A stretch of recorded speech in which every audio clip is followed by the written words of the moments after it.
Hey everyone, my name is Graham, and for my final project, I wanted to look into Frankie Knuckles, particularly in the house genre. If anyone knows what that is, it's a very one of my top favorites, and I'll just get into it. So basically, Frankie Knuckles is also got the nickname known as the Godfather of house music, and the reason behind it is something that we will dive deeper into, but for now, like his influence on the house genre has left like a substantial impact. And for this presentation, we got our three main components. You got cultural, social, political, and all which his music has stemmed from. And we're going to analyze that in our next up slides. So, looking into the cultural background, the emergence of house occurred back somewhere around the early 80s, where musical and cultural transformation was prominent, especially at the time. Um, in this period, the decline of disco also created a gap in dance music, and in return, the vibrance of Chicago's clubbing scenario brewed grounds for new genres, and in this region came house music. And basically, where this is that it was new, fresh beats that basically reverberated through the entire city, including its communities. And there were clubs. In particular, to Frankie was the Warehouse, and Power. Another one, not in particular, sorry, was Power Plant, and they were key centers at the time for this new form of music. And at the time, the social and political climate was pretty important at the time, especially in the late 70s, early 80s. There was economic downfall and social change where, it was dominant, and it put vast amounts of stress at the time on the primary genre of disco. And, it reached such a point and it faced backlash known as the Disco Demolition Night in 1979. And basically, this is where like someone brought out a dumpster full of disco records, and they were ruined through an explosion. And this created just a huge riot and promoted just stuff against disco. And this event would probably be a key symbol known as the end of an era for disco, and was a big statement for change at the time too, for a new musical direction. Um, as such, the LGBTQ community, in particular, especially in Chicago, found a new voice that created a sanctuary in house music, and it was inclusive and celebratory, so it was perfect at the time. So moving on is, Frankie's background. He was originally from New York, New York, and was born on January 18th, 1955. And this is also where he began his career in DJing, which was, around the 70s, and found himself at home later on in Chicago in the late 70s at, what I said before, the Warehouse.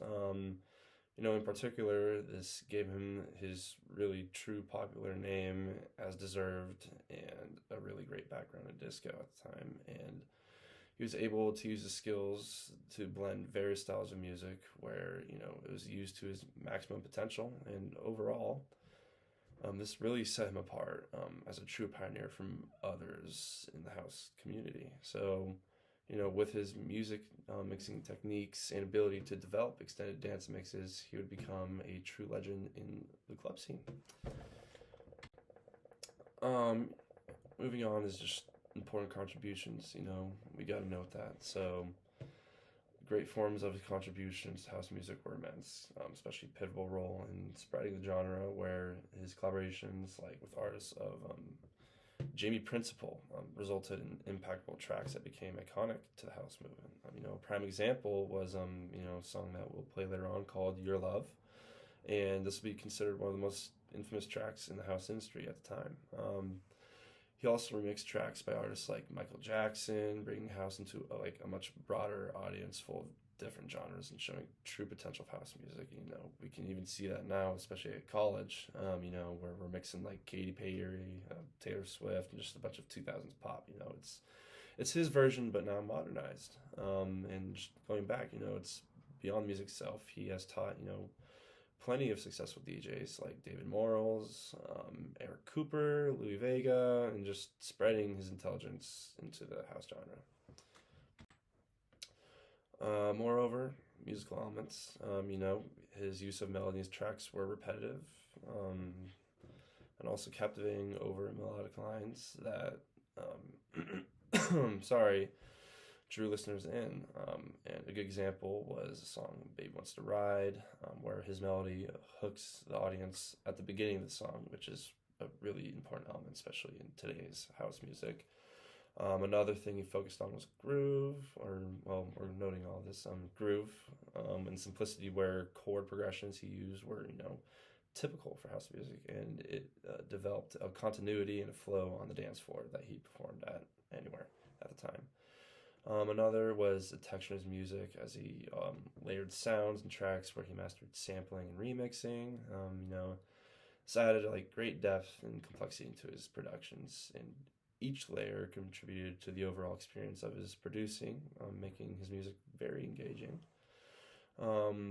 We should also talk about timbre, where it's also a very crucial element, as he uses unique sounds and instruments, like especially electronic instruments and drum machines. These were utilized to create like sonic textures. Not a great example, but just like some rapid yet understandable beats. And also a famous instrument he used as well was the Roland TR-909. It's like a drum machine. It was synonymous with the sound of house music.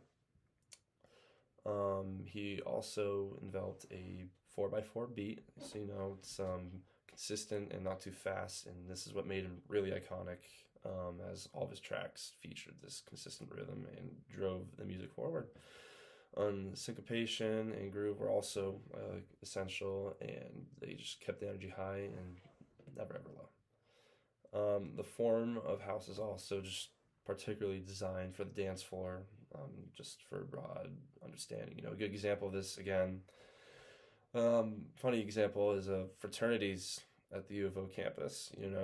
Each one just has that particular envelopment where you want to have people on the dance floor, and the house is a great point of that, because you get constant mixes in there.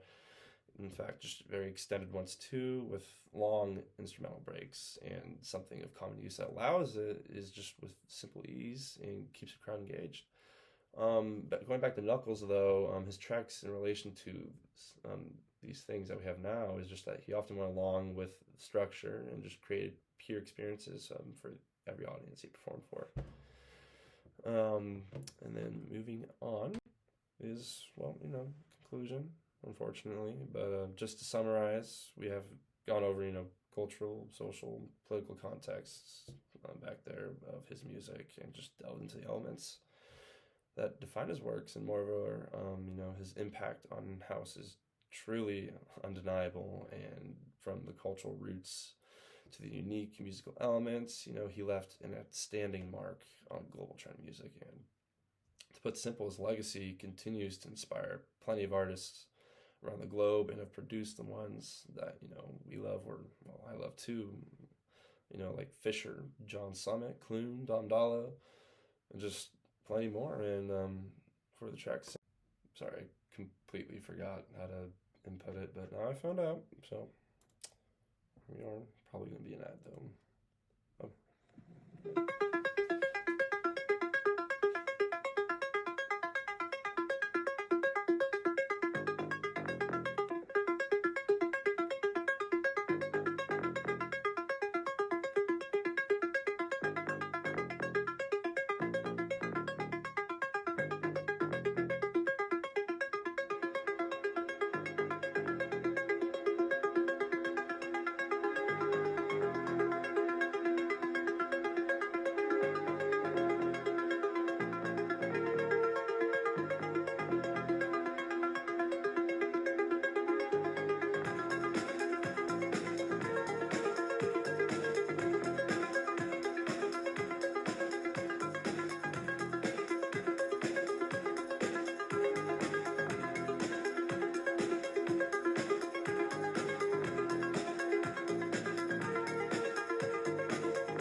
sample for now, but you know, if you want to look deeper into it, I'd definitely look into it. It's a good song. Definitely lifts up. You know, as I said, just doesn't go back low. Keeps going higher. Well, thanks for your patience and thanks for watching. And yeah, and I hope you all have had great times with your presentations too. It's been a pleasure taking the class.